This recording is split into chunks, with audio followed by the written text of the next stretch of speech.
Suite à une série de réunions publiques organisées avec succès en juin 2018 par les 4 associations du collectif Eau, la Clé s'est sentie dans l'obligation de programmer une concertation publique, dite préalable, bien que la stratégie ait déjà été votée.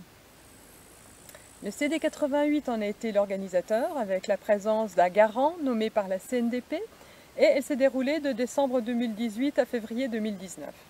Alors le collectif, lui, bien, il s'attendait à être associé à l'organisation, à pouvoir exprimer sa vision divergente du dossier, à pouvoir débattre de manière contradictoire avec les responsables de la Clé. Bref, nous attendions une vraie concertation, dans la transparence, dans l'expression équitable des différentes parties. Il en fut tout autrement. Alors, comment a procédé le CD 88 ? Eh bien, les associations du collectif O88 n'ont pas été conviés à participer à l'organisation de la concertation qui s'est caractérisée par une procédure faussée, un refus de tout débat contradictoire, un questionnaire biaisé et orienté, des documents erronés, voire mensongers, et tout cela était soumis à des participants qui étaient aux 2/3 minimum liés à l'entreprise Nestlé et par conséquent acquis à sa cause.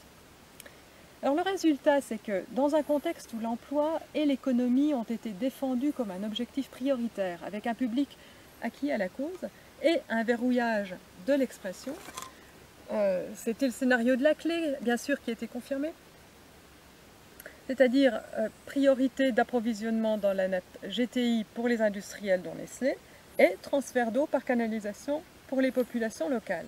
Donc c'est un détournement de la loi qui était complètement occulté par les organisateurs.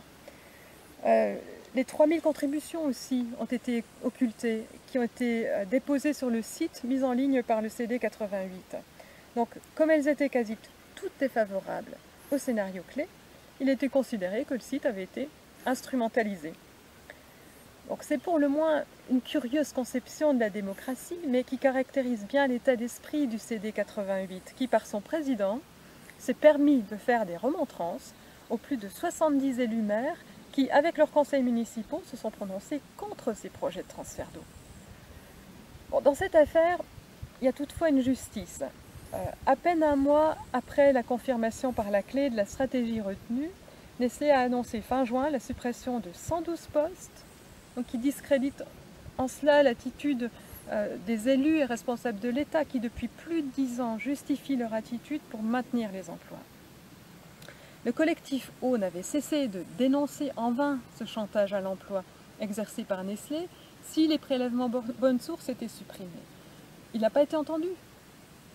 Donc pire, il a même été qualifié d'extrémiste et d'irresponsable.